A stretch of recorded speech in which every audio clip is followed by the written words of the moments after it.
Hey guys, welcome back to the channel. Got some interesting bad news development on the MR2 back there. I know a lot of you guys have joined the channel and have been following me so far really for content on the 240SX, and that's cool, and I appreciate that. But today's video is going to be about MR2 back there, and I have made a video on this car in the past walking over everything I've done to it, kind of a build overview, and that video did really good and got quite a few views and comments, so I always wanted to make more MR2 content and really just never had anything more to do to the car because the build was basically done by the time I started YouTube. So I still want to make more content on the car. I just didn't really want to make it like this. But this is the obvious time to shoot another video on the car because something has changed. So the car has been running on a base map from the tuner. Since I put the Gen 4 engine in it, and it ran fantastic the entire time on the base map. I never had it fine-tuned because I never could. Well, it took a while to get the car to a point where it was ready to be tuned, and then it took a while to get the tuning scheduled. So I just drove it around untuned on the base map for a long time, and it did super good. And I had the wastegate set on 17 psi max on 91 octane, and that has been fine, and it was running great like that. But I knew that boost was a little high for 91 octane.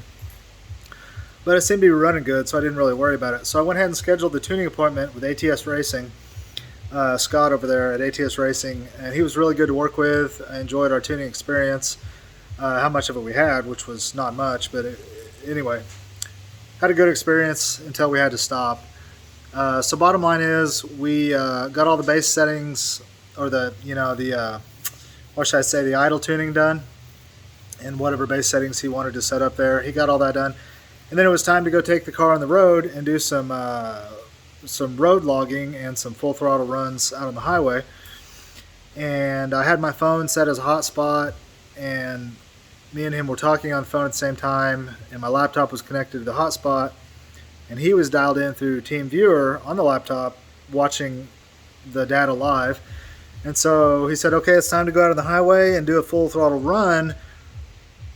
But he said, have you ever done that before in this car? And I said, oh yeah, plenty of times. I do 17 psi, full throttle all the time. And he goes, okay, let's go do that. I said, okay, no problem. And he said, okay, what we want to do is get it in third gear and start at a real low RPM, like 1500, 2000 RPM, go full throttle, and then ride it out as many RPM as you're comfortable with. And so I said, okay, no problem. So I dropped it down to third, pulled over on the shoulder on the highway, waited for traffic to clear. I was doing about 2,000 RPM, and I floored it, and kind of just held my breath because it makes me nervous to do that sometimes. And I just had a feeling that obviously if it's going to blow, it's going to blow on a third gear, full throttle, low RPM starting pass. So anyway, car took off, accelerated really good, got up somewhere around 5,000 or so RPM. And then I saw in the rearview mirror, boosh, a huge cloud of smoke behind me. I've had that happen before in this car, and that time it turned out to be a little coolant, rubber coolant cap, a cap-off cap. I actually used a vacuum cap to cap a coolant line. And you can't do that. The vacuum caps degrade with the heat. And anyway, it split and threw hot coolant all over and steamed. And so I thought, oh boy, another vacuum cap probably popped off. It's either that or it's real smoke. And I've got Scott on the phone. I'm telling him what's happening. He's telling me, hey, pull over, just be safe. And I'm telling him what it's doing. And so I pull over to the shoulder, and the car dies immediately. So that's a real bad sign. I knew instantly that's not good at all. And then I went to start it back up, and it was cranking real slow. It didn't want to crank at all. Well, I mean, it cranked some, but real slow. And that's another real bad sign. I knew right then and there that the motor was toast. But I was able to get it running and limp it home a couple miles back to the shop. Just a smoke show the whole time, except when I let off the throttle and go into vacuum, all the smoke would stop. That's another bad sign. So it was definitely smoking a lot under any kind of a load or acceleration. And so I figured probably what was happening is we cracked a ringland, I think is what happened. So I think on one of the pistons, the top of the ring land is probably busted. and that would explain why all the oil is everywhere too. When I pulled over to the side of the highway, I looked under the hood or under the engine lid, and there was a little bit of oil on the highway on top of the transmission, but not much, just a little bit.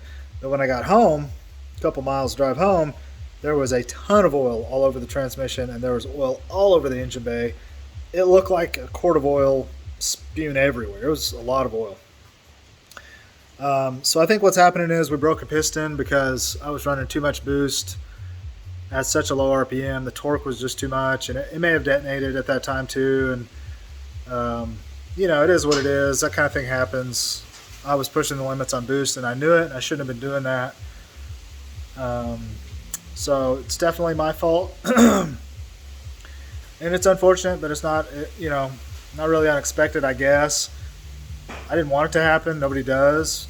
And I'm not mad or upset that it happened. I'm just kind of annoyed because I was right in the middle of making good progress on the transmission here on the 240. And now I've got to jump in and do this and get the ball rolling on machine work. And you know how machine work can take forever, take months. So if I don't start now, I'm not going to have this car done by spring if I don't get the ball rolling on a solution here. So anyway, that is the update on the MR2. So I'll show you under the engine lid real quick. So I went ahead and power washed it and got all the oil out of here so it doesn't look at all like it looked before. And then I just washed the whole car because I had a skim of oil all over the whole car, just from the smoke and the vapor and everything. So anywho, this is the engine bay on the MR2 for those of you guys who have probably never seen it. This is a Gen 4 3S GTE from Japan that was imported in. And then I swapped it in and upgraded the turbo with an ATS Racing upgrade. And this is a TCS Motorsports intercooler and piping. And then I built the intake. That is not a dryer hose, guys, in case you're wondering. That's an actual race car brake duct. I bought that from a race car supply company called Pegasus Auto Racing. So it is actual air duct. And then I built that cone over there. And that cone matches up to the air intake here. So this intake is a literal actual intake for the turbo now. There's a screen right there you can see that I built into it. There's no air filter. You can say what you want about that, but it sounds incredibly good. The turbo flutter on this car it's glorious. It's absolutely amazing. I love it. What else? I deleted the fuel tank and the filler neck. The fuse box is now in the trunk. I filled and shaved over 100 holes all through here, and then I painted the engine bay. Did a whole bunch of work to make things clean and nice, and above all else, just easy to work on because of times like this. When you own a modified car, as you guys know, you're going to have to work on it. So priority number one for me on project cars these days is, are they easy to work on? Are they fun to work on? Are they enjoyable to work on? Or are they a royal pain in the butt? I sold my 300Z a couple of months ago because it was a royal pain in the butt to work on. And as much as I loved that car, I hated working on it. And it just made the ownership experience miserable, and it made me not look forward to all the mods I wanted to do to it, and it made me not look forward to all the maintenance I needed to do to it. It just made me resist it, and so I sold that sucker. But this car I've made easy to work on. So the job now is to drop it all out. So I got to drop the engine with the transmission attached. It all comes out the bottom. I've got my lift here, so this is the first time I've ever done this job in this car while owning a lift, so that's awesome. And I've got a hydraulic table, so the hope now is to raise the car up on the lift, roll the hydro table under it, lower the car down a little bit until the engine touches the table with the table raised, loosen the bolts, motor mount bolts, etc., and then lower the table, engine and trans all at once. So we'll see if that works out. I intend to videotape some of that. Maybe I'll time lapse it or something and stitch it into this video if I can. But anyway, so I got to drop it out and assess the situation. First, I'm going to do a compression test just to make sure I'm not totally out in left field on this, but I don't see any way it's not a cracked piston. And then the plan after that was going to be buy a 2.1 liter big bore, I don't know what they call it, the big bore motor from ATS Racing. It's a 5SFE block, which is the good strong block, but with a 3S GTE crank and their custom pistons. It comes out to 2.1 liters, and it's really strong. And the price was good and everything. but the availability really sucked. He told me today it was going to take 6 months to get one. So that puts me into April of next year before I could even get the replacement motor, um, which just sucks. Obviously, nobody wants to wait 6 months on an engine. I know a lot of you guys probably have before, machine shop hell and all that you get into, and maybe it took a year for you to get your motor, but I am not going to get into that situation. I will not do that. I will take a less optimum motor in a shorter time frame rather than a more optimum motor in a ridiculous time frame. And that's because I'm not trying to make big power. If I was trying to make big power, it's a different story. You got to go with what you got to go with. You got to do what you got to do. I'm only trying to make, like, honestly, 350 horsepower.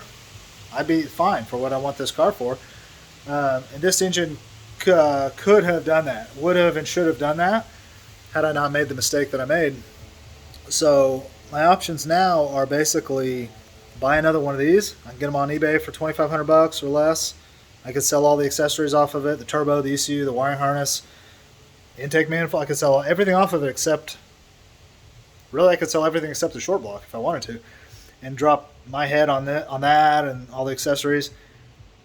So that'd be a very affordable situation, but I would just have, I'd be back here with cast pistons and weak rods. I'd be right back where I was, 2 days ago, which isn't bad, really. It's not terrible. This engine will do an honest, reliable 300 and can do 350 on E85.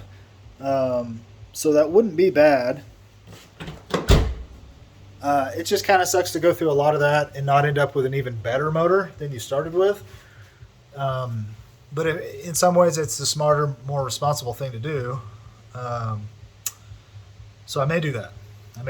The other option is get this out of here and see if the bores look okay and are not totally trashed. And if the bores look okay, I can pick up a stock bore rod and piston package from Real Street Racing for like $1,200.